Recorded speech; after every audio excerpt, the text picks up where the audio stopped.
All right, welcome back. Let's move on now and look at the next paper. The Guardian's next, Mr. Oloja. See this one. Government seeks $36 billion to complete railway projects. Senate grills Amechi Adeosu over $5.5 billion loan request. And then that proved the bailout and all of that. Let's look at this railway system. I mean, we've had this conversation about the rails over and over and over again, and it looks as if there is no solution. Is it not possible to look at a PPP? Well, definitely, maybe this is the concern that people are raising all over the place about these loans, but the Minister of Finance said to the Senate where they invited her over this fresh request for $5.5 billion and others like that they had to take loan for critical infrastructure. No, people will not have problem with taking loan for critical infrastructure if it is not for consumption.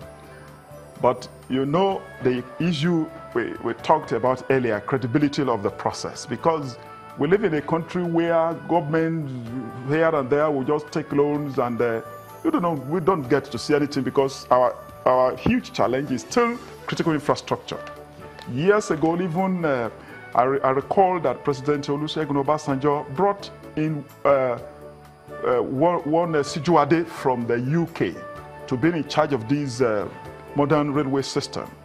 And we are here. The only one we can talk about today that is running is from Abuja to Kaduna, end of story. So people would not want all these this data that they keep telling us, this loan. People want this critical infrastructure in place. Because we cannot be talking of a mega city, mega this, mega that, when we have mega problem of even credibility. So we need to see all these things like that. We need to see that after 18 years into this uninterrupted democracy, the dividends in terms of physical infrastructure and critical infrastructure, I think we need to see railway. Look at the chaos in our Lagos. But if we have this kind of facility, we don't need to come to this place with your car. Sometimes you rush. There should be a train station near this place. You get down at the Congress. They go, Congress, various members, they just get down at the train station there. When they go, they do all over the world. This is one area.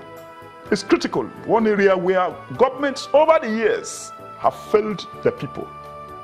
Transportation infrastructure. They're talking about concessioning of roads and all that. Shouldn't they concession the railways? Is that too much to ask? Well, definitely it is the responsibility of the Federal Executive Council and whatever they want to do at state level. Whatever they want to do, like in River, they have been talking about it. In Abuja, they were talking about it. We never realized. Even the one of Lagos, they keep postponing. Is the rail system in the exclusive list? Yeah, well, definitely, it's not about whether it is on any list now. It's about the seriousness of the. For instance, now you have the ruling party. There's a ruling party, and they have so many states that they are controlling. It is whether it is on the exclusive or current list. It's not the issue. The seriousness of our people in office and in power to implement all these things. Nobody has prevented Lagos State from completing its own. The one in Abuja, the one in River, they've been talking about. They can complete all these things, and the people will use this. Just a quick one. There's a picture here. This is not the headline, but there's a picture here of pensioners protesting alleged non-payment of arrears of their entitlement. I mean, we keep hearing of pensioners not being paid their entitlement. My brother, that is a shame. And when people read all these kind of stories abroad, when you travel, when I travel, you see how governments treat their senior citizens. But like the president himself was asking about civil servants, he didn't ask about pensioners. You know that how do you governors sleep? Really, we can reframe the question. We can borrow the word of the president himself.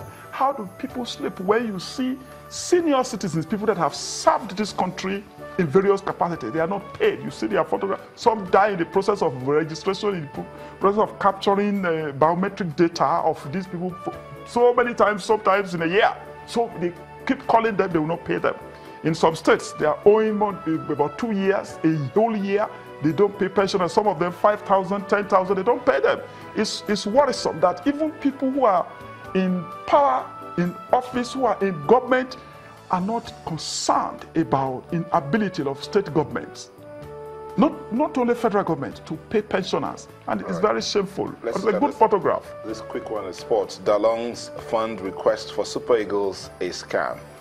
NFF budget 6.38 billion for World Cup preparations and all of that. To begin talks with team named foreign coach for Falcons.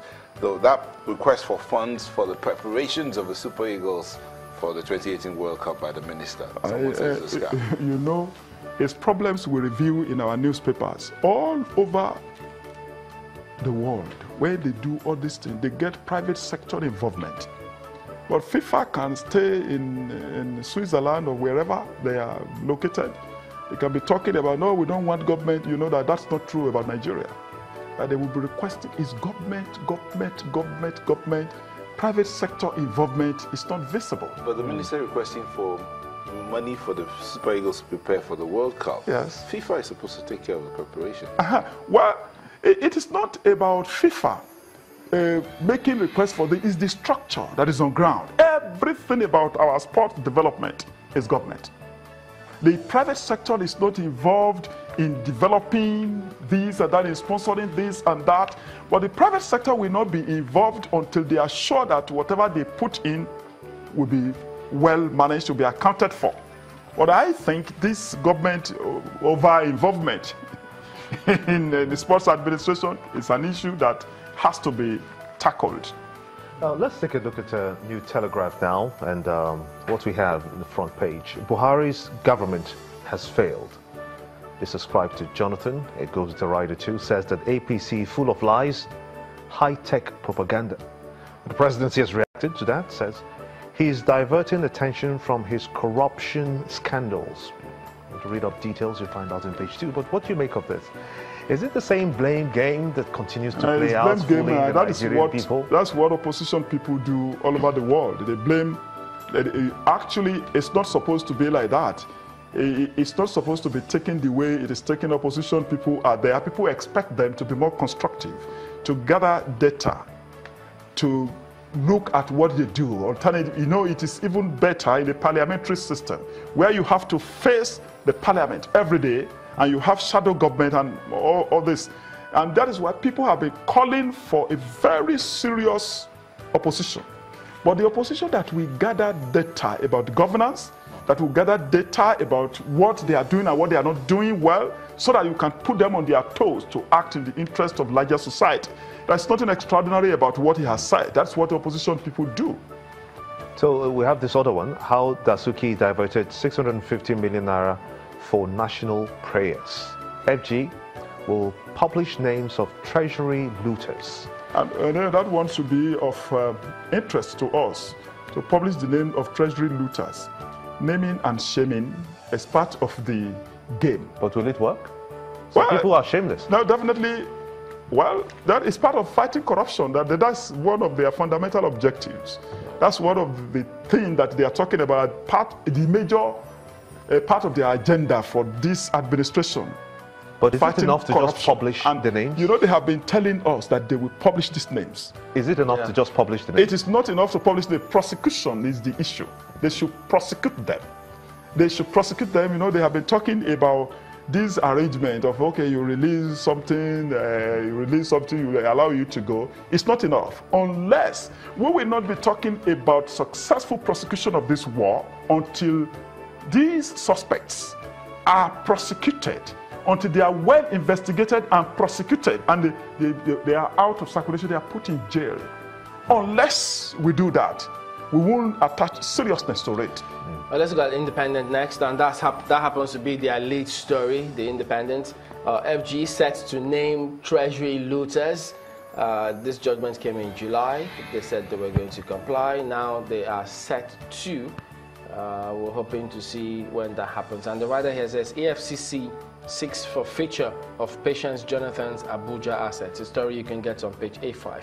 But look at this one at the bottom strip. Buhari may face impeachment over Paris Club refunds. He's running a failed government, says Jonathan. I mean, do you It's the same. see us Well, definitely. impeaching any president No, in this country? you see, it's an instrument of blackmail all the time, and it's also a way of getting the executive to be on his toes. So it's a way, the way of the opposition, and all these stories are there. They say, "Oh, we can impeach you." Yes, the instrument is there in the Constitution, but you know that ordinary recall we cannot do successfully. Not to talk of impeachment. Oh, dear. This day is this is a quick one. Above the nameplate, Adeosun, 77% of Nigeria's 19 trillion naira debt is from domestic market. See the riders. Says repayment of $5.5 billion loans may last 5 to 30 years. FG targets 12 trillion naira revenue in 2018 budget, 3.17 for recurrent and 2.6 for capex. What do you make of that? Well, you know, they've just submitted this medium-term expenditure framework, and they are sensitizing us with the fact that, look, if we take this loan, it won't be burdensome that we're going to pay for 30 years. That is just to diffuse tension arising from this low burden that we are facing again. Okay. Intel's Volpe apologizes to MPA, says company will comply with TSA policy. Says firm remains committed to Badagry deep sea port. That story continues on page 12. But that Intel story and the MPA.